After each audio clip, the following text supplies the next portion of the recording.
Hello, everybody. This is Mahadeva, the Thunder Wizard. I hope you're all doing well this evening, afternoon, morning, whatever the hell time it is, wherever you are. And today I want to share with you the power of the God molecule, known as DMT. Now, here's the good news you may not know. You hear me say that, and you think I'm going to start telling you how to obtain different types of plant teachers or chemicals or things like that in order to ingest DMT. But that is unnecessary. Your brain is a DMT factory. Your brain produces it. Your brain produces it all the time, but it produces it even more during intense, high vibrational, energetic, spiritual practices and experiences. So DMT has been called the God molecule by scientists, and in fact, many scientists explain near-death experiences as merely a release of DMT in the brain. So what many scientists will say is when somebody has a near-death experience and they claim to have merged into the light and felt a blissful experience or felt one with the universe or talked with deities or loved ones that have passed, and they come back after they've been brought back to life and they talk about the afterlife and spiritual concepts. What doctors will often say is, well, really what happened is when the body dies, the brain releases massive amounts of DMT, which evolutionary experiences is so that human beings, when they die, their last moments, they believe they've experienced something good, and sort of like a chocolate chip cookie that nature has given you, so that when you die, you're not dying of fear and all that kind of stuff. But science is correct about one thing, which is that the brain produces DMT. And it is, in fact, the God molecule. So when people do things like ingest, I guess apparently, although I do not recommend this, apparently people can ingest the actual DMT molecule. I don't know where they get their hands on it, nor do I want to know. Again, because it's unnecessary. I'm downplaying it because YouTube would get upset if I didn't, but it is true. I don't recommend it, and simply I don't recommend it because it's unnecessary. You don't need to have anything outside of you produce this experience. But other shamanic rituals involving plant teachers, such as ayahuasca or magic mushrooms. I'm sure there's others. I'm not sure that peyote actually releases DMT. I know that Amanita muscaria does not. That's something else going on. In any case, when people ingest DMT, oftentimes they will repeat their experience of having encountered beings of other dimensions. Extraterrestrials, spirits, animal spirits, strange beings, things that can't be explained in normal reality. And so the question is that accurate? So as you know, I don't recommend that people ingest any outside chemical. For a bunch of reasons, and I guess let's talk about that. So I haven't really taken a stand about things like microdosing. I think for some people that seems to work well. Microdosing DMT through whatever legally obtained substance they have can sometimes help people with depression and things like that. And it will give them a feeling of connectedness, which is really that experience we have when we do connect to the quantum field. But what I am finding out, and I was going to go on to say, using other things like ayahuasca and other things, when done properly, which is really important. It has to be done. I guess maybe I should focus on this. This is important. Doing these things recreationally, you're playing Russian roulette. Physically, first off, when you ingest DMT externally from an external source, whether it's a plant or whether it's a manufactured chemical, what ends up happening is that your brain is constantly monitoring all of the different hormones and chemicals that it releases into the bloodstream. And when you ingest large amounts of DMT, your brain will shut off production of DMT in your own brain. So it'll, because it's like, oh my God, there's way too much. Okay, shut it down, and it'll literally shut down production of all kinds of feel-good chemicals, dopamine and other things like that, that you need in order to have just a normal, healthy mood. And then what ends up happening is that after the intoxicant wears off, even if you have done it properly under the supervision of a shaman who will do the meditations or chant the songs to bring in this is really important, they bring in the deities or the spirits to protect you during this experience. Because DMT, what it does do, it tears open the veil between 3D and pretty much every other dimension. And so if you do not have light beings there who have been invited in and who are working to protect you, you run the risk of who knows what.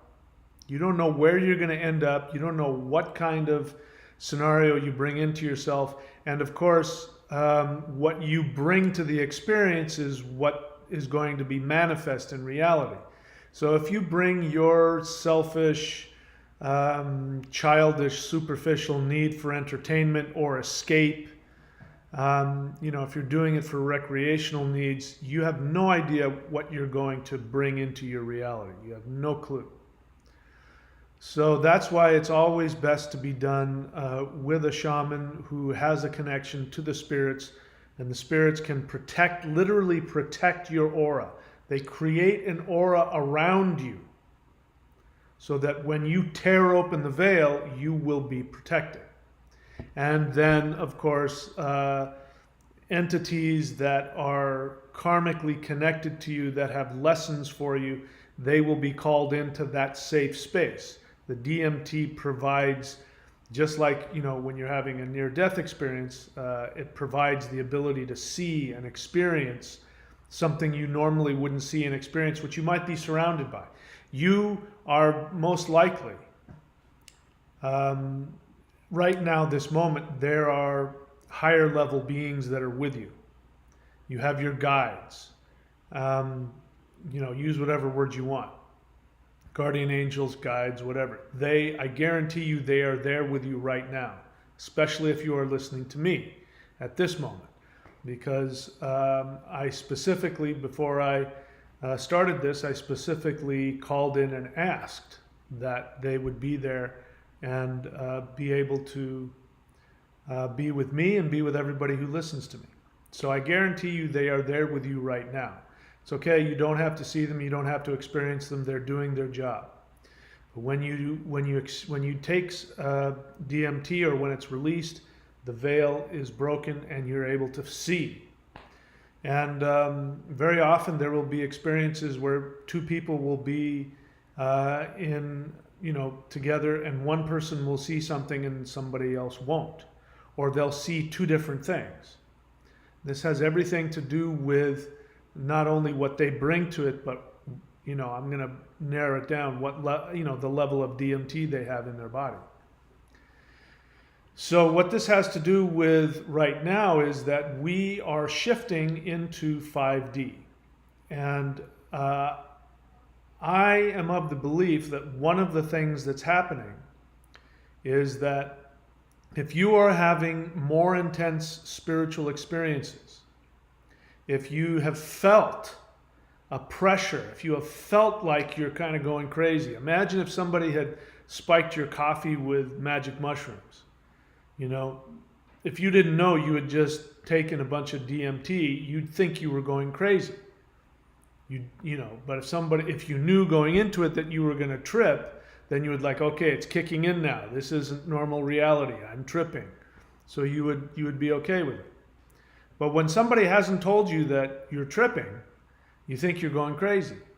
So if you feel like you're going crazy, one of the things that's happening is that your brain is responding to the higher vibrations that are coming. And it is releasing DMT as a result. Now, if you do this in a passive way, this can be very challenging because your 3D body and your 3D brain is going to shift as slowly as it has to. It's going to resist shifting. And the reason for that is because you'll feel like you're going nuts.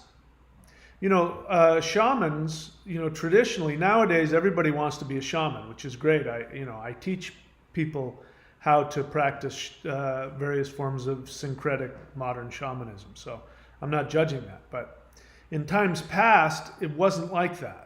If we go back 1,000 years, nobody wanted to be the shaman. The shaman was somebody who was called, and when the person was called, it wasn't something that they wanted, because they would have their 3D aura and their mind had to be completely torn apart and restructured. Because the shaman is the person who has the ability to go in and out of different dimensions. Even Odin, who's a deity, when he went through his shamanic transformation, it says that he went through a very traumatic process of hanging on the tree of life for 9 days and 9 nights. And he died to himself. Dying is not a pleasant experience. We talk about dying to our ego. We throw it around like it's this, real easy thing to do. And hey, if you can do it, listen, my hair is off to you. But it's not an easy thing for me to die to my ego. It's very challenging. I'm just now still coming out of it. I still don't have 100% strength, but I'm getting close. So I'm almost back to normal here, which I'm very happy about. In fact, when I found out exactly what I had done to myself, it sometimes takes people 2 to 3 years to get back to normal. I did it in 2 to 3 weeks. So when I was thinking this is taking a really long time for me to heal what's going on, when I found out that I was doing it in a matter of a couple of weeks instead of a couple of years, I felt, well, okay, then I don't feel so bad anymore. Anyway, back to the subject. So if you feel like you're going crazy, you are accurate that your experience of reality is completely shifting. And it is only going to increase. It's like popcorn. We're at that point now where the popcorn bowl, the popcorn is starting to pop. Pop, pop, pop, pop, pop. Pretty soon it's going to just pop, pop, pop, pop, pop, pop, pop. Right now we're just hearing the pop, pop, pop, pop, pop, pop. And so you may be one of those people that seems to be popping open to other experiences and other awarenesses, where you might see your family or your friends are still sort of going along. They're showing signs of it. They're getting more frustrated. They're getting angry. But they're probably talking about it in political terms. They want to go off on the president or on the government or on things like that, and rightly so, they should.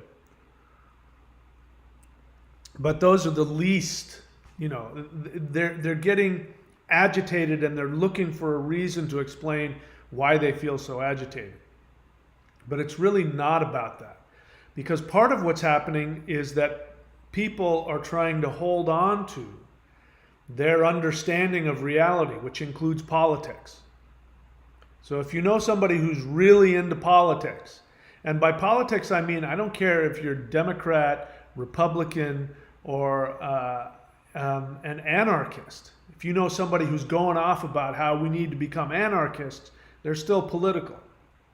And what's happening is that their hold on 3D reality is starting to come apart, and they're trying to hold on to it. The whole idea of talking about government and politics, thinking if we elect this person or that person into government that everything will be okay, is you're under the delusion that somehow, we can hold together this 3D reality, and we can't. We will either shift into 5D or we will cease to exist. That is my prediction. We'll see what happens. But if you're one of those people that your grip on reality seems to really be coming apart, you're accurate. And part of what may be happening is that your brain is releasing more DMT as a result of the higher vibrations you're experiencing. And if you don't realize that, you might think you're losing your mind. And if you fight it, here's what happens when somebody trips, right? If they come at it with a negative attitude, which is hanging on, you're going to have a bad trip. So if you're hanging on and 5D is coming for you, you're going to have a bad experience. And so you can flip that experience completely. If you're struggling, if you feel alone and frightened and angry and scared, and if you feel like you're going crazy, like you can't figure out what is happening, you don't know what is real, you can shift that. And that starts with changing your assumption or making the decision to change your assumption. And of course, as I'm constantly saying, the base assumption that we all need to adopt is the assumption that we live in a conscious universe that loves us and wants to give us happiness, health, and prosperity. But in order for us to have that experience, we must listen to our soul. We must listen to our soul. Somebody left it was a rhetorical comment, and it was passive aggressive. Somebody was in a lot of pain. And they said, how am I supposed to listen to my soul? And then listed a bunch of drama that they're going through when this crazy drama is going on in my life. And I didn't respond to that request because it wasn't an honest question. If I thought that the person was honestly asking, how can I access my soul, I would have an answer to that. And it would start with the assumption, the choice to believe, which, bear in mind, doesn't mean that that's your current experience. Your current experience may be that you are a victim and everybody's coming after you and you're being possessed by demons, and you could list all of the things that they're all doing it to you. And I can't talk you out of that. If you're just clamped onto that experience, I'm not going to be able to talk you out of that. In fact, you're going to want to argue with me about why you're a victim. And so I won't. But if you want out of that and you want to listen to your soul, you won't be able to hear your soul over the self-talk of victim mentality. If you're in any kind of, repeating any kind of thoughts about how it's happening to me, they're doing it to me, I'm a victim, you won't be able to hear your soul. But if you choose to adopt the assumption that your reality is determined by a loving universe if you choose to operate from your true essence. You will be happier, healthier, and more prosperous. If you, no matter what you feel, you could feel the complete opposite of that, and you can have that feeling. The feelings aren't really something you have a whole lot of choice over.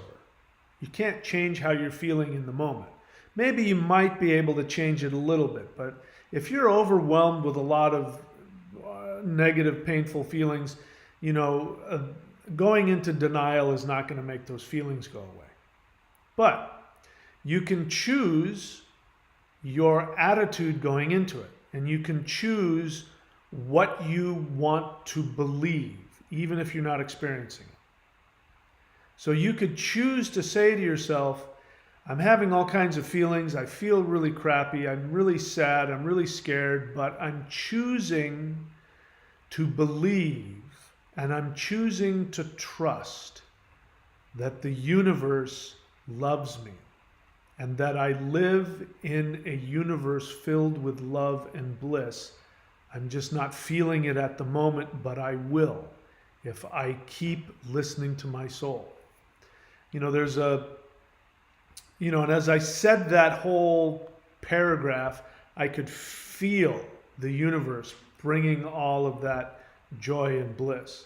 This is one of the things that's happening with me in this transformation, is that when I'm talking some truth, the universe just starts lighting up inside of me, and I can feel this bliss coming through me. That's new. I have not felt that before.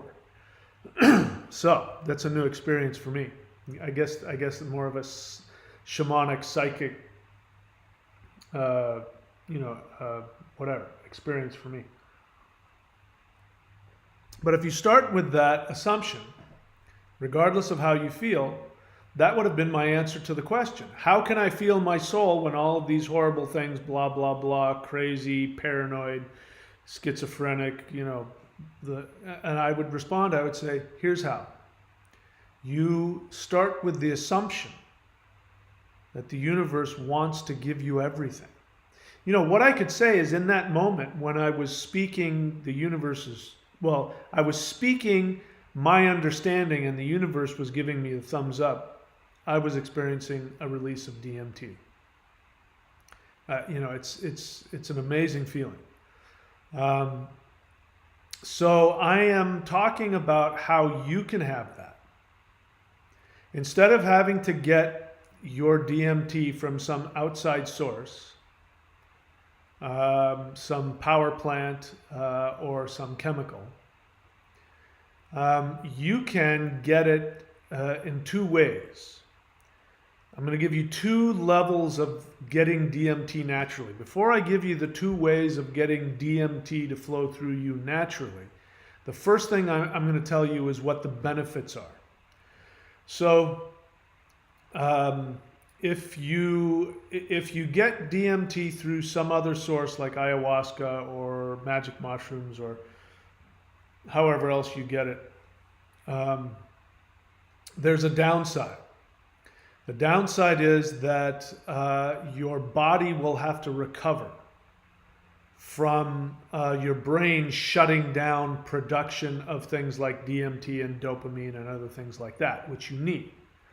So there is a risk to, there's a risk of overdosing. There is a risk of allergy to the chemical. There is a risk of doing damage to your nervous system.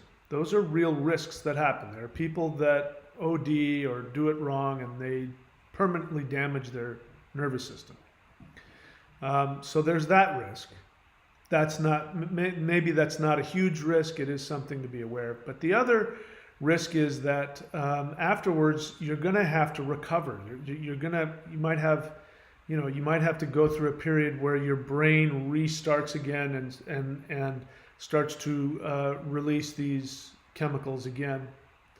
And the other downside is that you haven't necessarily trained your nervous system and your brain to begin to ramp up DMT release on a regular basis.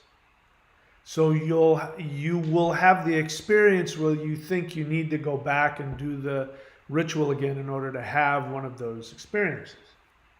So I'm giving you a better way of doing it, which is your body produces it. Your brain cranks it out. And you train your brain through certain things I'm going to share with you in a moment. You train your brain to begin to ramp up the production of DMT so that you can operate on a higher vibrational level. Now, in the past, what would have happened is you would have either been seen as a spiritual master, because spiritual masters are a Buddhist master. And I heard the exact same story about a Hindu master as well. Hang on, I'm just watching my screen. YouTube seems to be flipping out here. I just want to make sure that it's working here. Okay, it's working. A Hindu master and a Zen master both were given LSD by their followers. And their followers said, take this, it'll expand your awareness. And these old masters are like, I've never heard of this before. And they're like, no, take it, trust me. I want to know what your experience is. And in one case, the Hindu master just took it, took the LSD and it went like this. Said, it hasn't done anything to me.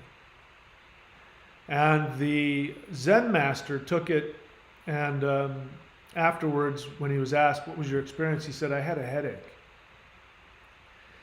What that means is that these people are already in a state of heightened DMT release in their body as a result of their spiritual practices. So, this is what I am offering to you, to have that ability where you can be at that level where, in terms of your spiritual awareness, and your experience of bliss in your body, emotional bliss, physical bliss in your body, you will be at the level where somebody has to ingest something in order to get to the level that you're at. In times past, as I said, either if that happened to somebody, either they would be seen as a spiritual master or they'd be seen as a lunatic. It all depended on their awareness. If they had enough awareness about what was happening, they could allow themselves to go into that state of becoming a spiritual master. If they weren't aware of what was happening, they would have Kundalini psychosis. And then the average person would lock them up thinking that they were nuts. And they might have thought that they were nuts. So that's the past, but the past is gone. We are now in the Aquarian Age where 5D, a much higher vibrational state, is coming in, and everybody will go into it. So enlightenment is coming for everybody. And you will either go into it in kicking and screaming, injuring yourself like I did. It's been a month now. It felt like 6 months, but it's been a month since I had my massive shamanic awakening encounter with one of these light beings that actually damaged me. I gave myself physical, I was in physical pain because my brain was fighting it so hard. So I'm not the only person right now that's experiencing that. It's all over. In fact, you have now many more psychosomatic chronic pain than ever, much more than ever in history. And part of that is because people's 3D brain is fighting to keep them in 3D when 5D is trying to bring them to a higher awareness. And it's frightening. If you've never experienced it, it's incredibly frightening. So, the two methods. I'm going to give you generally two methods to increase the DMT in your brain, which will allow you to experience seeing and feeling and communicating and operating on a 5D level, or approaching a 5D level, which means interacting with ascended masters, beings, angels, gods, use whatever words you want, as well as having a greater experience within yourself on a spiritual level. So the first one is you are doing very specific techniques, meditative and energetic techniques, to hack into, literally you are hacking into your energy body, your energy system, your chakras, your dantians, the meridians for the chi flow, and you are hacking into your pineal and your pituitary gland. And when you do these practices, they will start to ramp up the production of DMT in your brain. And one of the experiences you'll have is you will start to feel energy in your extremities. You'll start to feel tingling in your hands. You'll start to feel tingling in various points along your body. If you have energy meridians that are clogged or stuck, then you might experience a little bit of pain, like, joint pain, things like that. But what's happening, it could be in the strangest place. It could be in the, your tip of your toe, could be in your heel, could be your knee. And this is actually, you have an energy meridian that's kinked. And the energy's coming through and it's kinking up, and the pressure's building.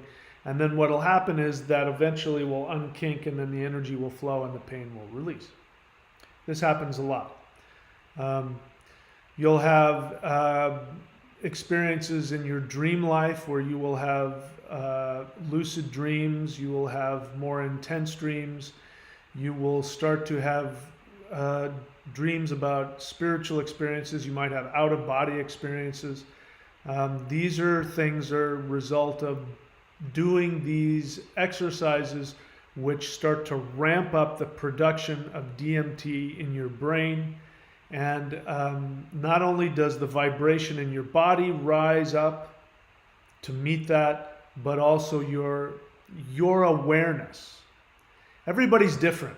I'm not visually psychic, so I don't see auras, things like that. But what I am shamanic in that I feel it. So I can physically feel it. If I start to have an indication of a psychic, vision for the future, it's not because it unfolds in front of me like I'm Nostradamus. It's that the feeling and the awareness starts to rise within me. And I put it into words, I verbalize it. What's starting to happen now, which we'll see if it continues, it seems to me that it will. But what's starting to happen now is that I am plugged in a way I never have been, directly into the cosmic web. And it is an extremely blissful experience. And I am, I guess, plugged into these light beings who communicate to me through these very blissful feelings and experiences that come to me. I still haven't figured out exactly what the process of that is, if they're on the other side of the universe and they're sending it to me psychically, or if they're physically in my presence, or both. I haven't figured that part out yet, and I'm going to stop trying to figure it out. But I'm getting like truth bombs in me physically when I've said something, or when I think something, or when I see something. I'm getting these responses directly from much higher levels than our 3D universe. And that is one of the symptoms of a higher level of DMT being released in the body. So that's the first level. The first level is to do energetic, physical practices, very simple things, mudras, mantras, doing qigong forms. I mean, if you want to get to, in fact, if you want to do something, if you're new to the channel, if you want to do something that will get you to a very high level of DMT production, and you can do it right now if you want, you can go search on my channel for Awakening the Immortals Qigong. So if you've done that, or you're doing that, and you are now putting two and two together, the experiences you're having, the physical experiences you're having, the feelings that you're having, feeling your heart opening up, feeling the energy in your palms, that is a direct result of many things, but one of them is these things are increasing the production of DMT in your brain without any negative side effects. So you're getting the benefits of doing mushrooms or ayahuasca or whatever else without any negative side effects, and without the risk of having a bad or confusing, frightening trip. Because when you do these practices, you are automatically doing shamanic signaling. It's like you're putting up the bat signal, and these light beings come. They're attracted to you when you do these practices. By these practices, I mean the one I just mentioned, the Warrior 90-Day Challenge, the Lightning Qigong here at thunderwizard.com, the Maoshan practices, any of the practices I teach, any of the Qigong, the free stuff, the stuff you get with the subscription, it doesn't matter. If you're doing any of the energy practices that I teach here in the Thunder Path, you are, I guarantee you are sending a signal, and the light beings follow it. They're attracted to it like moths to a flame. They follow it to where you are.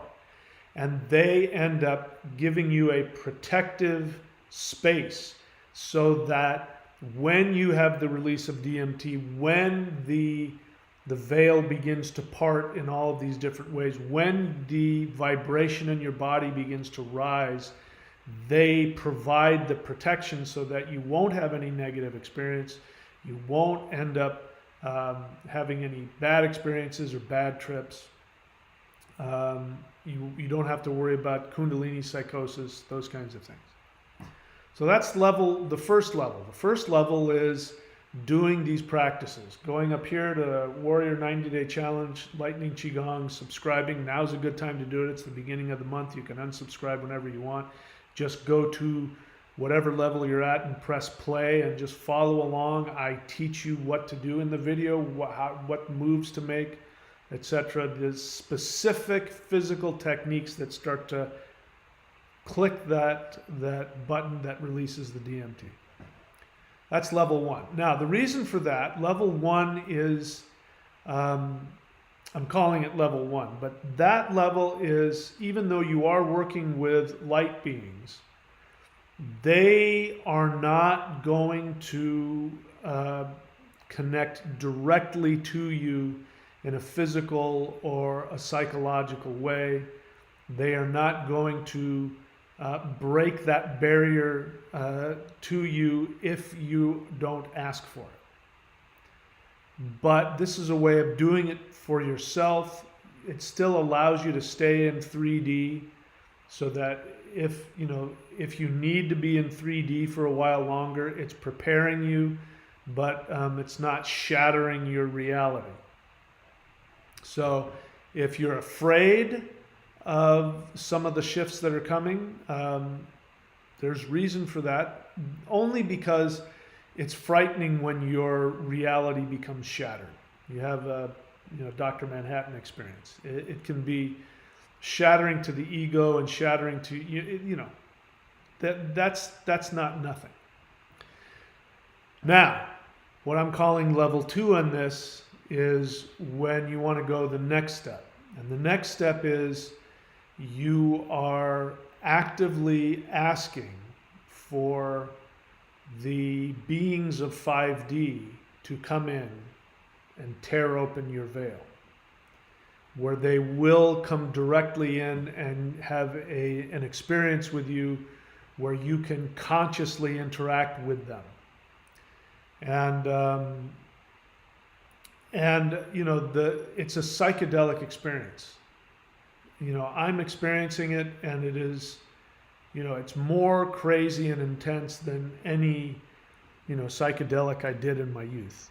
Far more intense and blissful and wonderful and enlightening and all of the things associated with that.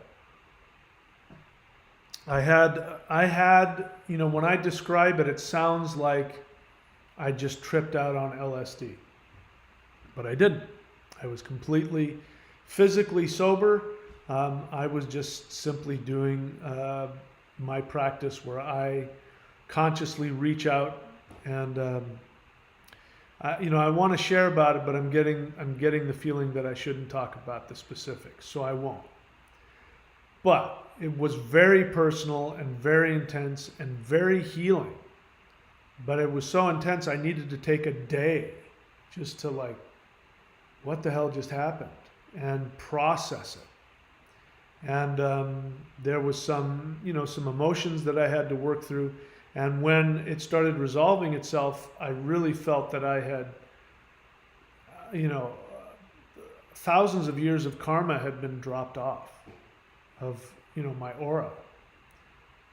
So much of the self-protective kinds of feelings and attitudes that, you know, I've had all my life in order to function and protect myself, gone.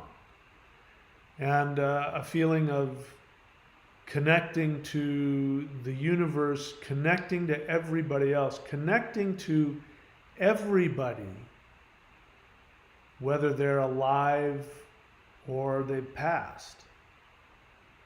Like a feeling of being connected to them and feeling them and knowing that they're there, and vice versa. It's just, this is one of the things that's going to happen with 5D. One thing I guarantee you, this is my prediction, I believe this will happen within my lifetime, assuming that I, you know, stay on this planet, you know, a few more decades. But whether or not it's in my lifetime or not, I guarantee you it will happen perhaps in your lifetime, and you can remember that I gave you this prediction, and you can find out if I was right or not. But what is going to happen is that nobody will ever doubt, ever again, about the afterlife. There will be no doubt. People now, myself included, up until this point, you know, have been afraid of death, not knowing what's on the other side of that. What's on the other side of this? And many people have had to have belief. They've had to have faith. You know, I've had out-of-body experiences, and I've still, you know, had many years in my adult spiritual life where I've not known. I've wondered what happens. I've had my beliefs, I've had my common sense, but one of the things that happens with the connection with 5D is that you become completely aware. Undeniably, not like you have faith, but you can just know. There is no separation. There is no death. The only thing that happens is that you change your costume. You know, you unzip out of this one and you put another one on. And there's a possibility you're functioning on different levels of reality. You know, you might be zipping around the cosmos in a, you know, a ball of light in, you know, part of your awareness that you're not aware of in your 3D self. But in terms of being connected to all souls, you will be able to be connected emotionally, energetically, and psychically to people who have passed. The people, you know, I don't know if people will still mourn the passing, but there will be a lot more celebrations of people transiting out of their physical body into the spiritual. And they will be able to communicate with you. You will be able to feel them. And they will be able to feel you. You will receive communications from them, even if it's just on an energetic or a spiritual level. You'll be able to feel the emotions that they have for you. So this is one thing I predict will happen very soon, is that there will never be any discussion anymore about the afterlife. People will also know without any doubts that there is no hell. There is no place of punishment. That when you die, there's no place of being held captive or being punished or being denied anything. You know, there's none of that. There might be things that our ancestors called the underworld, which was a place where souls went to heal and regenerate. And if they weren't able to do it during their physical life, they will have, you know, it's sort of like going to a spa. You know, they'll be able to go to a spa and sit in a mud bath and go over what they did in their life and, you know, meditate on things and release things. And then when they're ready, they'll be able to move on to wherever else that soul wants to go. But it will be clear to everybody that there's no death and that there is no punishment. There's no such thing as hell. That is something everybody will know. Kids will be born. Kids will be born with the remembrance of where they came from. They will be born with a feeling, a connection to all of life, to this dimension and other dimensions, being psychically aware of you know, being able to communicate with higher beings. Kids will be born with that knowledge and awareness.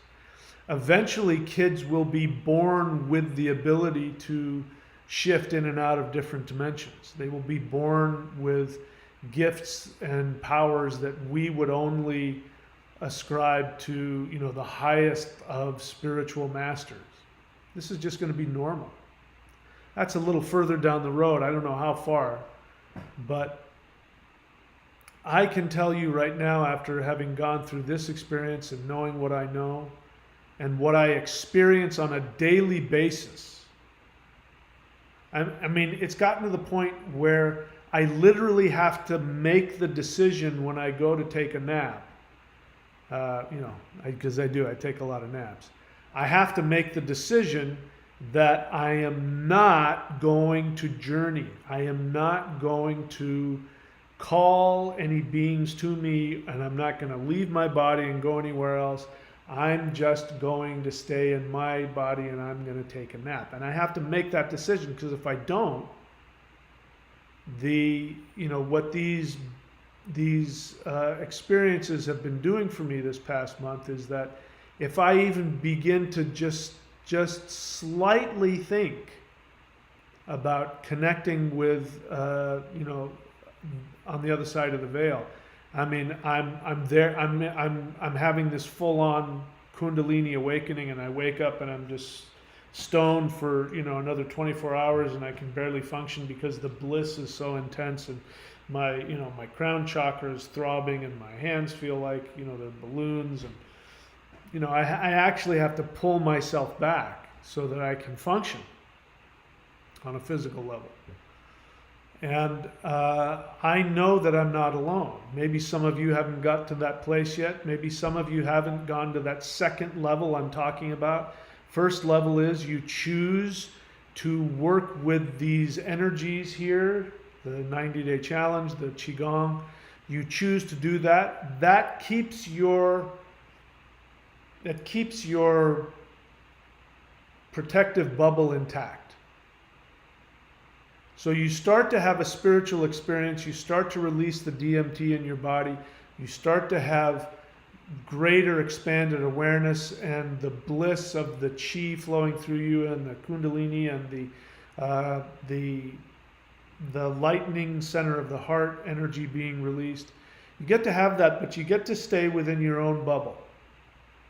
And that's okay. That's good. It's like being in your own cocoon.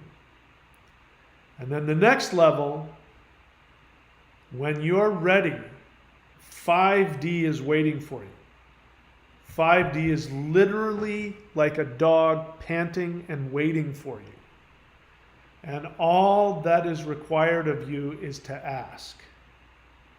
To personally, have that come to you. And when you consciously make that decision, and when you consciously reach out to these beings and ask for a personal relationship with them, when you ask for that, the door to 5D will open and it will never close again. So while I recommend everybody do CE5, which is human-initiated contact with extraterrestrial light beings, you can Google it, CE5. You'll have your own experience. It might not be exactly like mine. You'll have your own experience. But once that door has been opened, it will never close again. And what will happen from that moment on, assuming that my experience is any indication, what will happen from that moment on is literally 5D will start being injected into your spirit. And you will feel within your physical body, you will feel a vibration that has never been in your body before.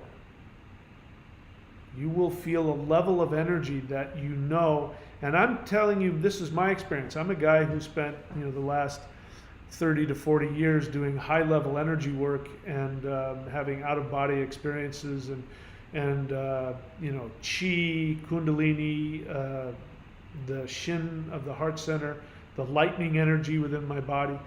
These experiences, incredibly powerful experiences, I think probably the most powerful energy experiences available to humans. That is nothing compared to the energy that's been infused into me. And when you have the quantum field of consciousness, which I'm here to say that the Earth is connected to the quantum field, and human beings, of course, are connected to the quantum field. But it's sort of like it's at, if you've got a knob that goes up to 20, it's at like 0.5. It's just enough to give you enough awareness to know that you're awake, but that's it. I don't think I'm anywhere near, if it goes to 20, I'm nowhere near 20. But we've gone to 0.5 to maybe 2 or 3 or 4. I mean, a huge jump in this connection with energy. And the connection of consciousness, I can feel within me, literally physically in my body, the emotional connection to the rest of the universe. And I get flooded with these emotions, these blissful emotions. And I get flooded with, that's how they communicate to me, is through the bliss of the energy that goes through my body. Anyway, I don't want to spend too much time focusing on that. Anyway, that's the bottom line. I was thinking about DMT, and I was thinking about how up until now people have had to work really hard, either by doing major disciplines and spiritual practices in order to get the brain to release DMT, or they've had to get it ingested in order to have those experiences. And coming to realize that what's happening now is that those blissful, powerful experiences, psychedelic experiences, is going to be just existence. And it's waiting for everybody, anybody that wants it. In fact, it's trying to come at you. The moment you start thinking about it, it's going to try and start coming at you. It's not going to force itself on you, but when you ask for it, it's going to come flooding in, and it's going, maybe first day you might not feel anything, but what's going to happen is that energy and that consciousness, that 5D energy and consciousness is going to come flooding in, and you'll never be the same, because reality is changing. It's never going to be like it was, ever. All right, I'm happy to take any questions. This is a question and answer. That's how I like to do things on my channel. First off, if you're new to my channel, please learn to go onto my channel page, thunderwizard.com, thunderwizard, DOTCOM, on YouTube. Go to my channel page and start going through the playlists so you can get an idea of what I teach. Look on the playlists about energy work, qigong, mantra, ritual, shamanism. Start watching those. Start binge watching those. If you really want to get deep into the mastery of shamanism, you can subscribe to the thunderwizard.com. Even at the lowest level, you'll get access to hundreds of hours of shamanism mastery courses. I would also recommend that you learn how to search within the channel. So if you want to know if I talk about a certain subject, instead of having to ask me on here, asking me about a different subject, you can go and learn how to search within the channel, type in that search term, Kundalini, for instance. Learn and see all the videos I've made on Kundalini versus Chi, all that kind of stuff. And learn how to do that so you can get the most out of this channel. Click on all the links, go to courses.thunderwizard.com to see all of the services that I provide, all of my books, all of that, so you can get the most out of what I'm wanting to provide to you. And definitely get your hands on some of the energy work. Excuse me. If you have a question, please write the word question in all caps and then just write your question in normal script. Or share with me an honest feeling. These are the two things that will allow you to get closer to the beings of light that want to initiate you into higher 5D level experiences. And I guarantee you there are thousands and thousands of high level, the highest level of energy masters in the universe are literally lining up, waiting for human beings to say, hey, can somebody teach me? They're waiting for you. And they will, in ways you cannot deny. It's not like you'll think, I wonder if I had a visit. It won't be like that. You'll be like, holy crap, this light being showed up and taught me this and did this to me. And oh my God. All right. Let's take a look at here. I'm looking for the questions. First, we say hello to our resident certified astrologers, thundra.thunderwizard.com, thundra.thunderwizard.com. Go and check out all of the services that she provides, as well as her Vedic astrological services, which I am learning. I'm doing some research, but I'm finding out how 5D is going to interface with people based on their chart. And I'm still researching that and compiling it, and when I get some firm answers, I'll let you guys know. And then we've got Vincent.thunderwizard.com, same thing, he's one of my Vedic astrologers, and he's got his own stuff. You can see right here on the chat all of his services, and he has his own YouTube channel called Gebo the Shaman. All right. Now let's get into the questions. Boneman 538 has not changed his name yet. He says, question, I heard that at one point humans had more DMT naturally flowing. Well, if you heard it, it must be true. And we could breathe it on external threats to daze them. So first off, Boneman, have I ever taught that? If I haven't taught it, assuming Bone Man 538 that you've actually spent time watching all of my, I mean, nobody can watch all of my videos. A lot of my videos, if I haven't said it before, there's a good chance that I don't teach it. That sounds ridiculous to me. DMT is not something you can breathe onto somebody. It doesn't work like that. And DMT is not a weapon that you use to daze somebody. This is something somebody pulled out of their ass.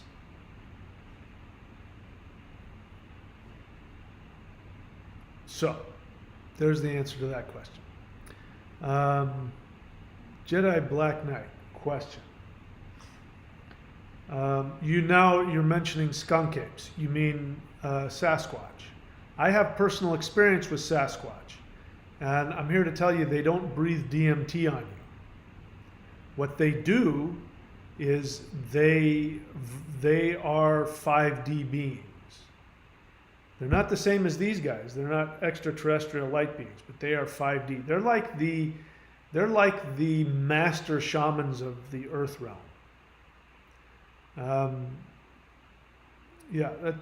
Sasquatch is they're extremely powerful shamans.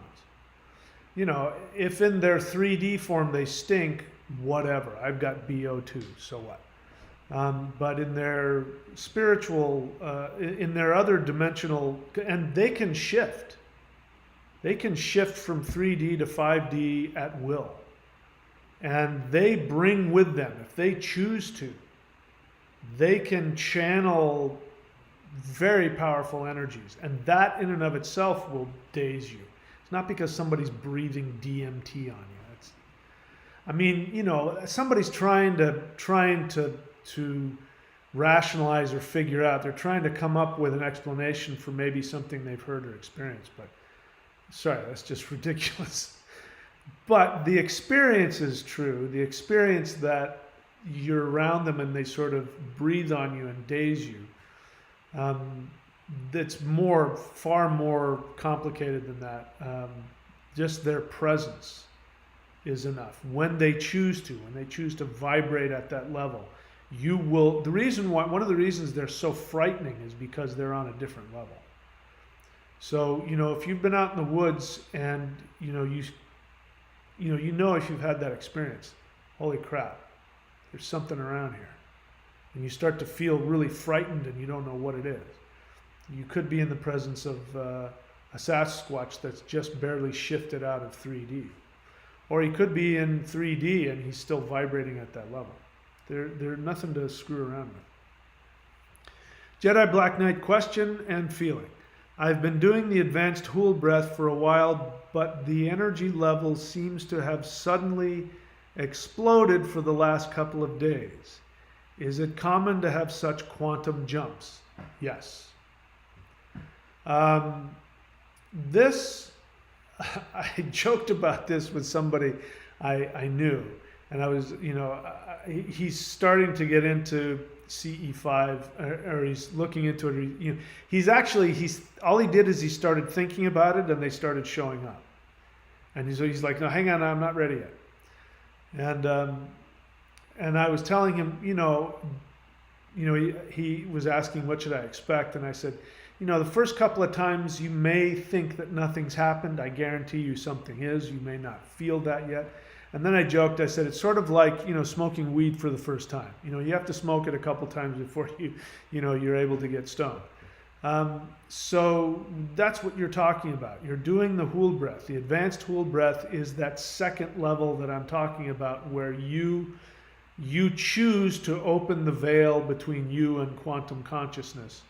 And first couple of times you may or may not have an experience, but it's sort of like the orders come through, and you're gonna get a response from that. It may be the second or the third, maybe the first time, but at some point it is gonna kick in, and it's gonna kick in hard. I don't know. That's my experience. It sounds like it's your experience as well. But yeah, that is a normal.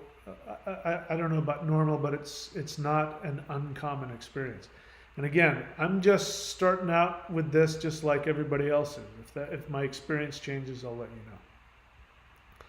Jedi Black Knight question, do you think this has any connection to the recent findings on the Earth spinning slightly faster? Well, I don't know, but it sounds that way. I also heard that the resonant frequency of Earth has jumped from 7.83 and I think it's up to 8.0 now, 8 hertz. I've also heard that the electromagnetic field on the Earth has weakened a little bit and that there's evidence that it might be shifting. There's not clear evidence, but that wouldn't surprise me if that wasn't part of it also. But we'll see. It's an interesting coincidence. Agent of the Universe, honest feeling. Every time I do the yin-yang hands, if you want to know what the yin-yang hands are, you go to the Warrior 90-Day Challenge. Click on Warrior 90-Day Lightning Qigong here at thunderwizard.com and subscribe, and you will learn what the full yin-yang hands are, which is the concentrated practice that encompasses all of the Maoshan practices in one concentrated, very simple physical practice that is guaranteed to switch on the flip on the switch in your brain to release the DMT. He says, every time I do the yin-yang hands and on the occasion the method of unifying the 3 ones, which you can also find here, the method of holding the 3 ones is what it's called, but that's close enough on the 90-day challenge. On the occasion of the method of holding the 3 ones, I can feel my head light up like I'm more sensitive to the energies. You and me both. I can definitely say that the meditation of holding the 3 ones is far and away the most comprehensively complete meditation. This is a meditation that was first given to the first Taoist mystics 2,000 years ago. If you want to know where Taoism came from, like the religion of Taoism, where people meditated on mountains and got all kinds of spiritual powers and all that, it started with this, and it was kept secret. In fact, it was kept secret for until just recently. And this method of holding the 3 ones, in my experience, is the easiest method of achieving that thing called perfected immortality, which is you become a god. You can feel it. You can physically feel it. And I'm not just saying it. I released it, and people have been getting back to me saying this is really amazing stuff. It gives you this feeling of being satiated, of being complete, of really connecting to everything. So I highly recommend it. You can find that here at the Warrior 90-Day Challenge Lightning Qigong, as well as the Yin Yang hands. Agent of the Universe continues, when doing the unifying the 3 ones, I can literally feel the purple light and all the other lights float up one by one above my head. Yeah, me too. And I'm not good at that. So I'm not very good at visualization, but I see and feel that. I mean, sometimes my whole body shakes with, when all of the energies line up. It's really quite amazing. The times that we're living in, really wonderful. And just to let you know, in the original time when this meditation was first given, which was 2,000 years ago, people had to practice it for 20 years before they started getting any mastery of it. And because we're so close to going to 5D, people get the level of mastery immediately, which would have taken decades or years at the very least, at another time in history. So this is the time for this. This is why all of this information is getting released now, because this is the time.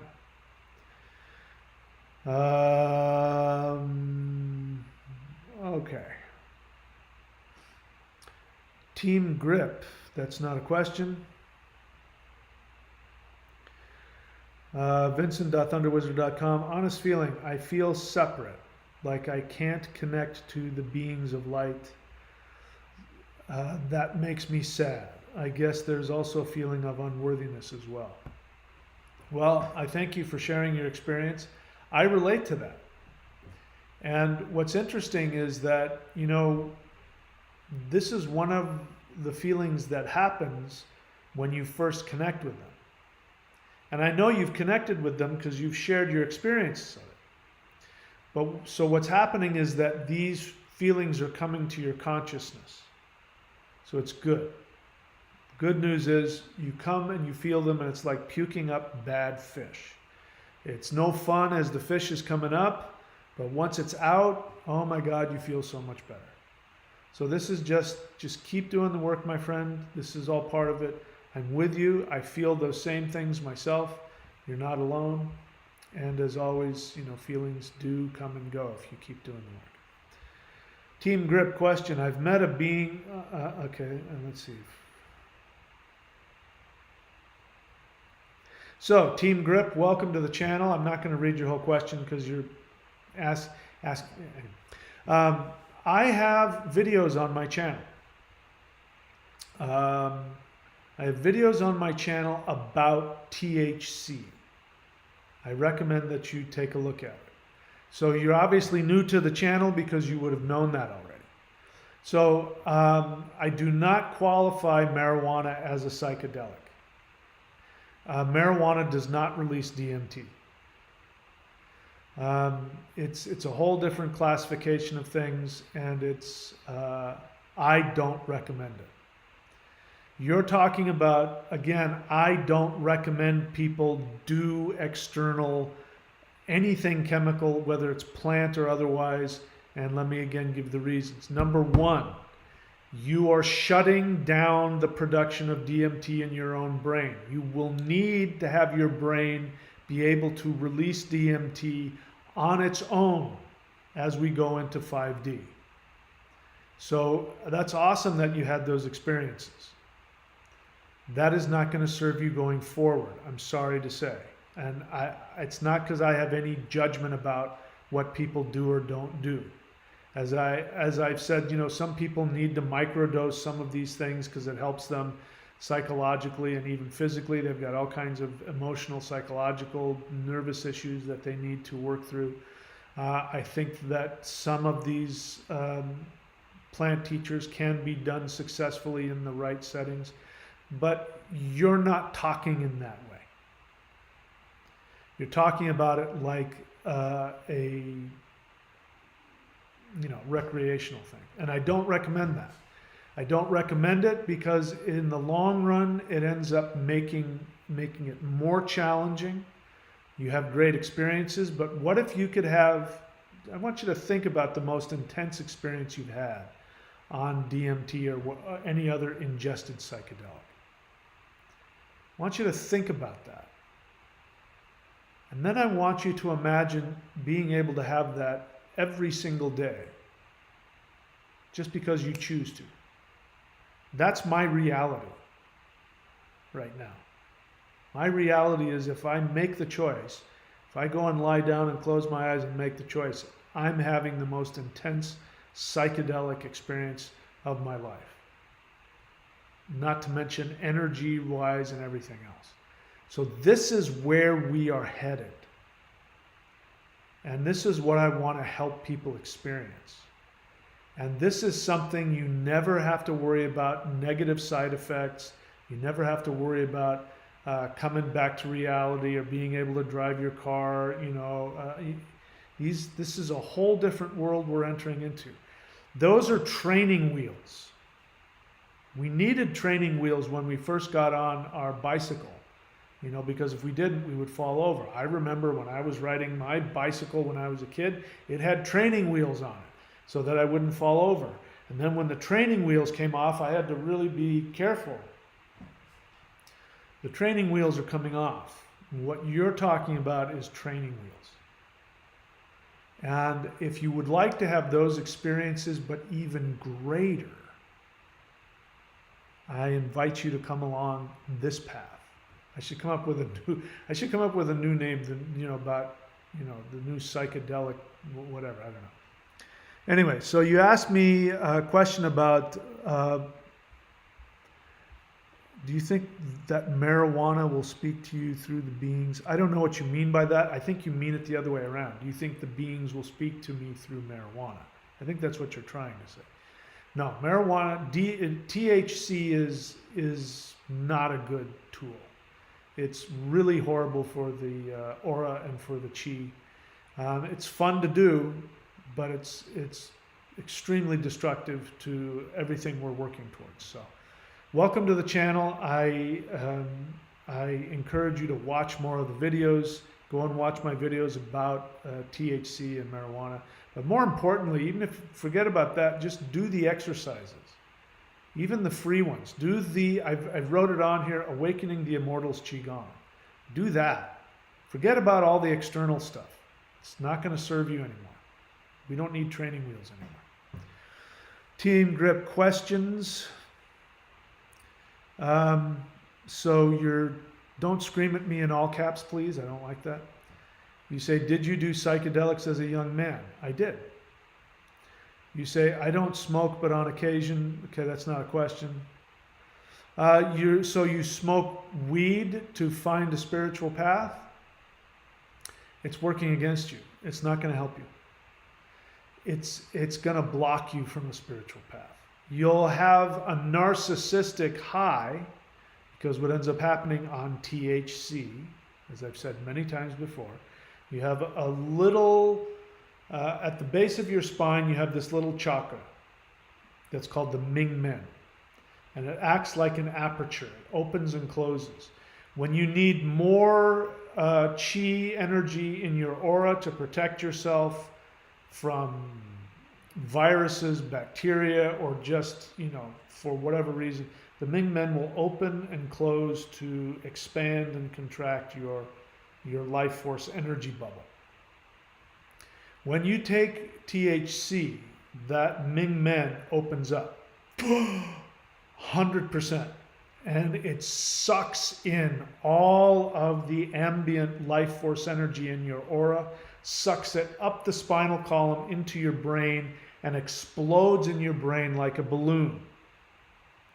Now, that makes you feel high. It makes you feel like your head is floating. And it gives you this experience like you're thinking really deep thoughts, when in reality you're not. But you have this experience like I'm really having this intense, like thinking experience. You feel the release of like serotonin and dopamine, so you feel good. But what's happening is your brain is literally like on a train that won't stop. The dopamine and serotonin and things like that are being produced are being released at a level that's too much, and the brain shuts it off. Which is why after you do weed, right, how do you feel? You feel like shit. You're like, here's normal, and after you've been high, you're way down here. You can barely function. Because your brain has to then kick back up and start just releasing normal things like dopamine and serotonin, just so you can function. It does the opposite, and you think you're having some spiritual connection, and you're not. It's masturbation. Masturbation feels good. It's not sex. THC feels spiritual, but it's not, and it destroys your aura. When you suck up all that energy into your head, when you do THC, it not only pulls in all of the chi in your aura, it also pulls in whatever's outside of your aura. So if you have gunk, or if there's any spirits, they get pulled up into your head. I'm sorry to tell you, it's a cool thing to do and it's fun, but it doesn't help you. I recommend, if you want to have what I'm talking about, you got to drop all the chemicals. Alcohol, tobacco, THC, whatever other recreational drugs you're doing, stop. You give your body the ability to create it on its own. Then you'll see the difference between actually spiritually creating it from within, or forcing it on yourself by ingesting some chemical, which gives you the false experience of some kind of spiritual experience. You don't believe me? Do the free practices. Do the Awakening the Immortals Qigong. Do that every day. Do the Hool breath every day. If you're new to the channel, do that. Hool breath. Do the Hool breath every day. Do the Awakening the Immortals every day. Do it every day for a month, and then come back and tell me that nothing happened. So you say you want to find it without anything. So you've come to the right channel. Subscribe to the Warrior 90-Day Lightning Qigong. If you're serious about that, subscribe to that now. Go to level 1, click play on the video, and do that. I've got a morning, an afternoon, and an evening practice. Do all of those every day, and you'll never need to take any outside chemical ever again. Let's see what else.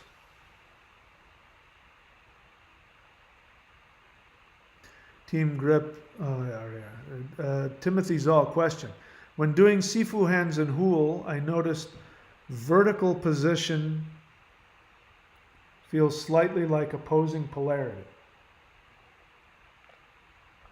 Does this signify anything in particular? Yeah, it means that the electromagnetic field in your body has increased. You have a masculine and a feminine side. This is a real thing. It's not symbolic. When you're doing that, like even if somebody just does basic Qigong, if they have energy moving and they do this, they're going to feel like as you just let the energy bring your hands together, you'll feel the hands repelling each other the same way as if you have two magnets, right? You try and push them together, they push apart. It's exactly what's happening. You have a positive pole and a negative pole. The right hand is male, the left hand is female. And when you're doing the Sifu hands, you are changing that polarity, and that electromagnetic field is doing that thing where when you try to bring the hands together, and when you do that practice, very simple Sifu hands, the yin yang hands, when you do that, you're doing the same you're actually increasing the electromagnetic resistance, and you're creating a greater electromagnetic field. Your chi, your aura is expanding. And so that's why you feel that. This is a good sign. It means that your energy is flowing, and you look for that. You know, this is one of the drawbacks of not teaching people in person. Because when I teach people in person and we're doing the practices in person, then, you know, I get to explain all that. But that feeling you have of the hands not wanting, you know, repelling each other, you actually do that practice to increase that feeling. That's a good sign. What else? I don't know what that means. This is a question and answer only. I really prefer that people stick to that. Let's see, what else? Team Grip questions. Thoughts on mushrooms in the training wheel stage. All right, so Team Grip, welcome to my channel again. Here's what I'd like for you to do. Here's what I want for you. So I want you to listen. I'm going to kind of go outside of the question a little bit. What I want for you is I want you to have the most powerful experience of yourself. I want you to respect and admire yourself. I want you to feel how amazing and beautiful and wonderful and special and powerful you are. And one of the ways to do that is to respect yourself. What you did, look at your question. If we were standing next to each other, would you just blurt out 3 or 4 words that weren't connected and weren't in a sentence and didn't really... It's lazy. And the person that you're damaging is yourself, because you have a question you want to ask. There's a question under there that has some emotional connection that you need to experience and work through. And in order for me to help you, you need to ask me that question in a way that I can see exactly what you're asking and know what you want to say. So I'm going to give you an opportunity to ask that question again. Start with an object, a subject, an object, a verb. Think it through and type it out, because you deserve for me to understand what you're saying. When you just throw that out without thinking about it, it makes me not want to help you, because it looks lazy, it's disrespectful, it's like you're not respecting me enough to write out the question so I understand it. And that doesn't serve you. You aren't serving yourself. You want me to respect you. You want me to be desirous of helping you. So ask your question. I'll give you another chance. Dylan Thomas, question, what tea do you recommend to replace caffeine? I am drinking Good Earth. It's sweet and spicy decaffeinated. That's my favorite tea. I don't recommend replacing caffeine. Just stop doing it. It's, THC, alcohol, nicotine, caffeine, get rid of all those things. Because when you release enough DMT in your body, when you switch on the Kundalini, when you open the lightning center, you're not going to have any need for stimulants. But the reason why this stuff is so bad is because it really fries your adrenal glands. And you need your adrenal glands to create chi in your body. So that's the reason to drop all that nonsense. You might have to go through some withdrawals, but eventually, it'll pay off. Eddie Endres, please write the word question in all caps so that I see it. You say, is there a relationship between chi and blood pressure? I think so, but I'm not an expert in that. You should talk to somebody else. Let me get rid of, we've got a troll here I need to get rid of.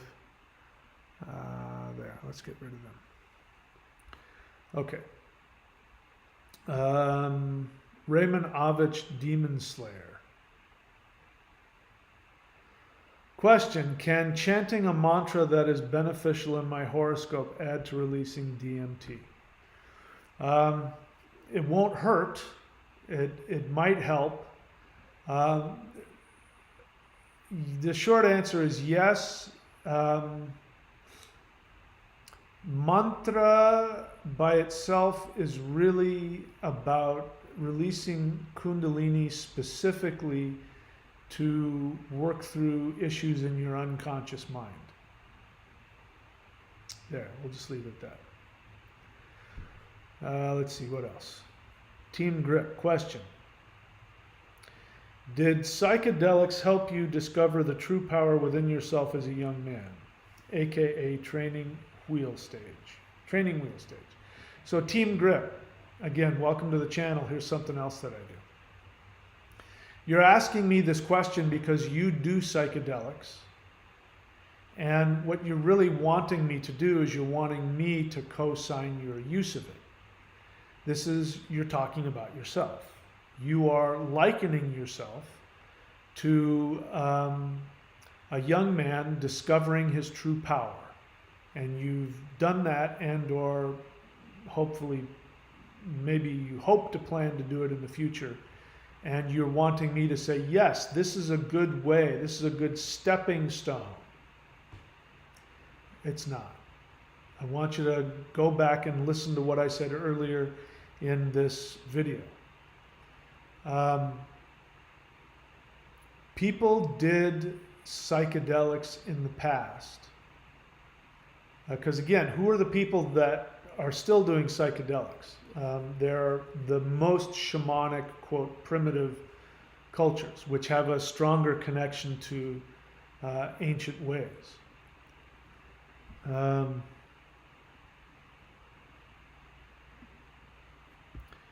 All right, let's do that here.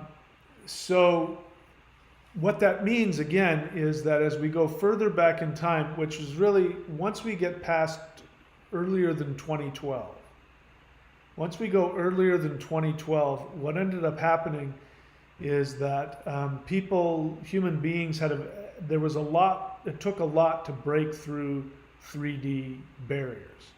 So when people didn't have Qigong, when they didn't have Kundalini, when they didn't have mantra, when they didn't have these energy practices, they needed something like a crowbar that would crack open their shield so that they could have an experience with higher dimensional beings. And this is why the shamans would do the chanting and all that kind of stuff, because they needed to be protected when they did it. We're not in that time anymore. We don't need that. So psychedelics are going to go the way of the dodo. It's unnecessary. It's like we don't drive around in a horse and buggy anymore. We have cars. We don't have to get on a ship and sail on a ship for 3 months to cross the ocean. We get on a plane and we can cross ocean in hours. So psychedelics are a thing of the past. They're just not necessary anymore. And so I'm not going to tell you what you want to hear, which is, yeah, go ahead, start out, do some mushrooms and, I'm not going to tell you that. You can get to that stage very quickly if you do these practices that I'm teaching. But you won't know that if you don't do it. I've given you a practice, a free one, in this chat. I wrote it on there. So pay attention, go find that and go do that. Like I said, I gave you 2 practices, the Wheel Breath and Awakening the Immortals Qigong. Do those every day for a month. Get rid of alcohol, tobacco,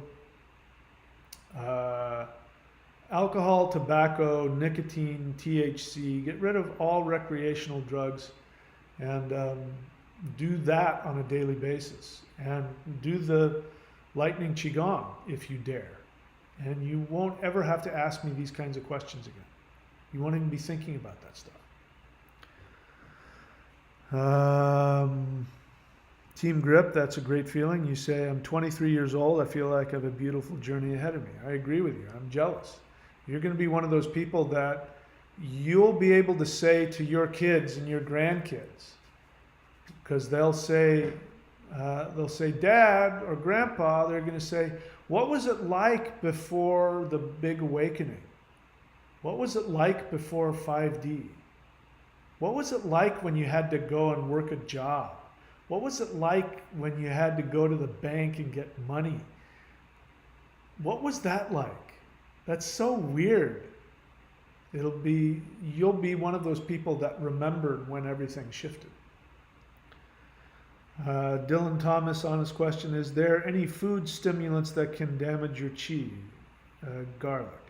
I'm not an expert on that, but garlic is great. No, when we're talking about food, garlic is a stimulant, but it's not, like a nicotine or caffeine. Those are stimulant chemical drugs. We're not talking about things that naturally move the energy through the body. No, I know some Hindus will say that garlic is bad for you, and I think that's ridiculous. I don't know where they come up with that. My experience is that garlic and cinnamon and those kinds of things are really good. So, no, if you're talking about food, no, you don't have to worry about that. That stuff is good for you.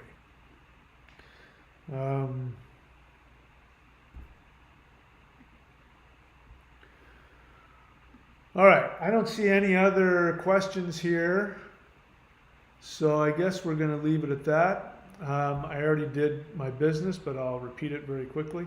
If you're serious about what we've been talking about today, not only releasing DMT and accessing all of the latent energy powers within your body, and you want to raise your vibration and make it easier to slip into 5D, I recommend you go here to thunderwizard.com, click around until you see Warrior 90-Day Lightning Qigong, and subscribe. You can unsubscribe whenever you want.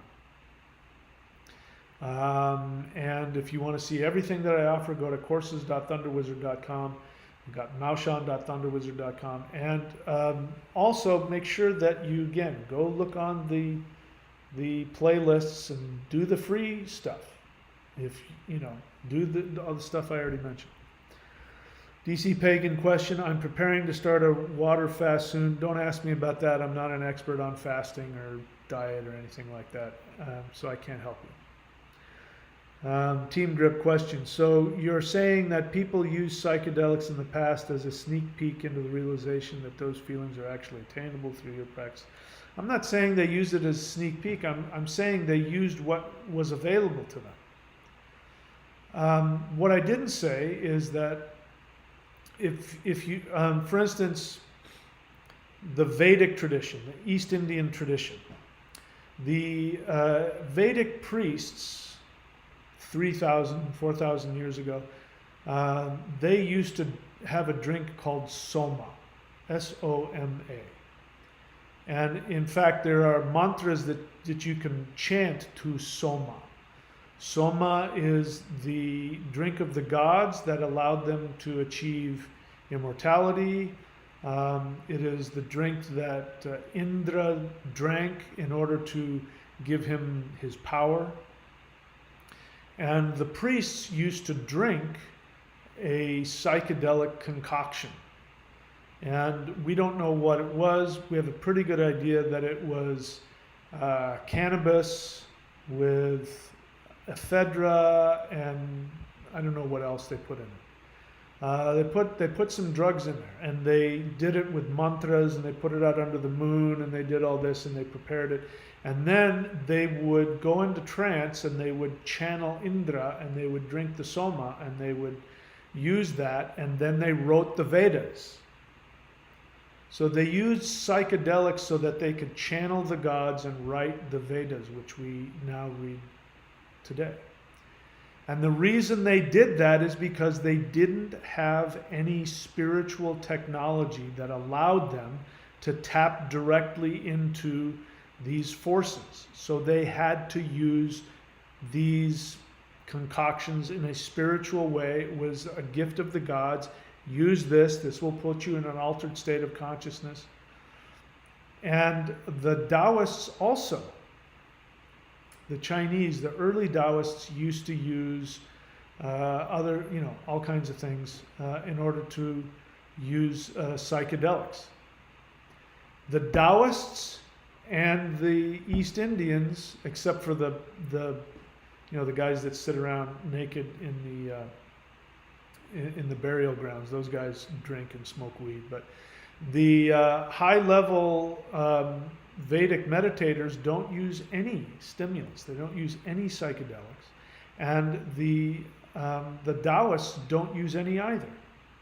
And the reason is because once they really got serious about their energy practices, they started to learn things like mantra, Kundalini yoga, Qigong, breathwork, and they started realizing that they were releasing all of these chemicals inside of their body, and they were having visionary experiences without having to take psychedelics. And they went, whoa, and they stopped using it. That's why nobody knows what the Soma drink was. They don't know what's in it. People guess, but they don't know, because the priests stopped needing to use it. The high-level yogis and masters stopped needing to use it. So it's an outdated technology that doesn't work anymore. It's training wheels. So you're repeating yourself. I understand it. You're having a hard time accepting it. There's some resistance in you. There's obviously a part in you that wants to move past it. You can feel that it's not helping you. You can feel that it's potentially pulling you in an addictive mindset, which weakens you. You can feel that, and so you're asking me for my help, but you're sort of asking the same question over and over again. So it's not that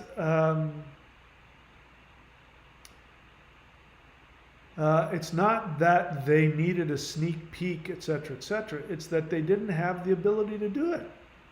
And that's why the average modern Westerner, and the hippies, and people now, the neo-hippies, they do psychedelics because they want to have that experience, and they don't realize that they could do it from within their own body safely in a much more powerful way. Because all it does, the psychedelics either artificially you're ingesting what you would produce anyway, or it's a chemical that fools the body into thinking it's having a DMT experience when it's not. So they're inferior practices. Sorry, they're inferior. And, if you don't know any better, fine. You go and do the ceremony with the shaman and everybody comes and helps you. Or, forgive me for saying so, you're not disciplined enough or you're too lazy to go and do the work on your own every day to build up the release of chemicals naturally. And so you use that. And, eventually people, this is going to be a thing of the past. Nobody's going to do that anymore. They won't need to. So you're wanting my help. I'm telling you, I've given you 2 practices to do for free, and I've told you what to do. If you want what I have, you got to do what I do. Okay? So hopefully that answers your question. Dylan Thomas, honest feeling, geared up for the 90-day. Good for you. Timothy Zoll, honest feeling, abstinence is the best choice I ever made. Life is 10,000 times better.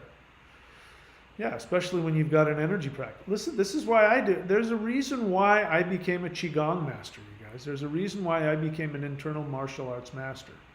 There's a reason why I'm here now with all of these practices that I throw around like candy.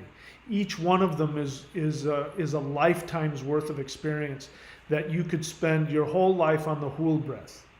You could spend your whole life on awakening the immortals Qigong. You could spend your whole life on the yin-yang hands, and it would be enough. You wouldn't need anything else. Oh, that guy, he does the yin-yang hands. He's been doing it for 40 years.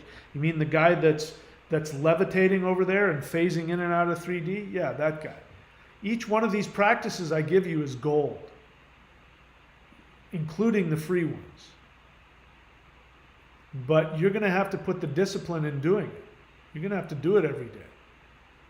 And I tell you, those priests 2,000 years ago, they put all of that discipline into picking the herbs and squeezing it out and sifting it through this and putting it under the moonlight and chanting the this and doing this for a whole month just so that they have 1 cup of the soma that they could drink so that they could channel Indra.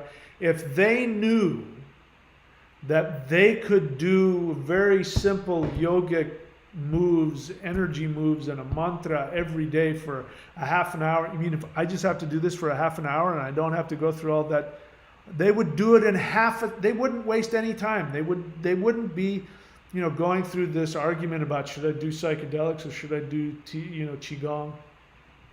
I've known people in the past who did both and ended up nowhere, just to let you know. There were people that were really into THC, they were into other things, and they were also doing Tai Chi and Qigong, but their energy work never really amounted to much. And what was happening is that they were just staying at one level. They would delete delete all the energy out of their body whenever they did THC or whatever it is, and then they would do their Tai Chi, and then they would bring themselves back up to normal, then they would delete it. And so it was good they were doing Qigong because at least it helps, it helped, because otherwise they would just completely stay down here and get even more addicted. But, it's just an inferior method, guys. Welcome to the channel, Team Grip. I recommend you spend more time on my channel. Follow my directions and you'll make me happy, and I hope it'll work for you. Raymond Avich, Demon Slayer. Question. No, wait. There's other questions before Karma Chameleon question. How did you stabilize yourself after CE5 hyperactivation? I did a lot of mantra work. I know a lot about mantras, so I knew which mantras I needed. And to be honest with you, I flipped out, and I just spent the first week and a half, I just spent lying in bed because I was just in a lot of pain, physically a lot of pain. And I worked on doing a lot of breath work, and I worked on connecting my feelings to my energy, and I got aware of all the fears that I was holding on to, and I specifically worked on meditating to let go of my stop trying to figure things out. And what was really going on is that I was struggling against the intense unconditional love that I was feeling from these beings. It was at a level that I'd never experienced, and it was frightening to me. So I had to let go of do my best to work through letting go of some of my emotional defense mechanisms.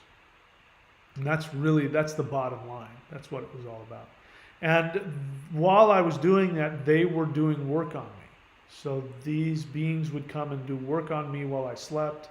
If I asked for help, they would literally come, show up, beam into the house, and jolt me with just a bunch of love energy in my heart. They were really helpful. They helped me through it. So I wasn't by myself. Of course, I have my human friends that I talk to. I hope that answers your question. The trolls are just fucking everywhere, aren't they? Let's see, what else? Sorry, guys. And you guys aren't trolls. There was a troll that came on and I had to block. Where was I? Team Grip. Write the word feeling in all caps so that I see it. Wait, Raymanovich. Team Grip feeling. I've seen this beautiful side of myself through psychedelics, and now I'm ready to access that side of myself without drugs. Good for you. So you have to do the work.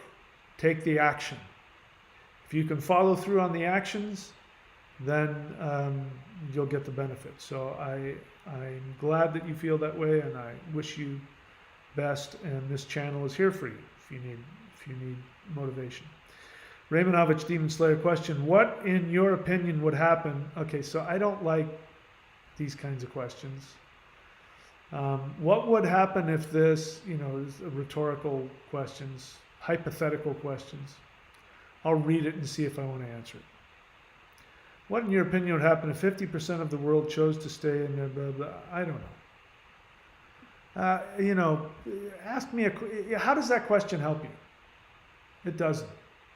Ask me a question about what you can do to make your life better. Just throwing out these intellectualized, it doesn't help you. Anyway, I'm glad that you're on here asking questions, but that question is not, I don't like that question. Sorry. Team Grip feeling. I understand they're outdated. That's not a feeling. That's an opinion. A feeling is I'm happy, I'm sad, I'm angry, I'm confused. I don't need to have a dialogue with you about this. I've given you my opinion. I've given you my suggestions. You can accept it or reject it. You can decide you don't like what I say, but I really don't want to have a dialogue with you about it. That's your resistance. You deal with that. Okay? Let's see what else. You don't have to justify anything. I don't care. I did it too. Who cares? Dylan Thomas, honest experience.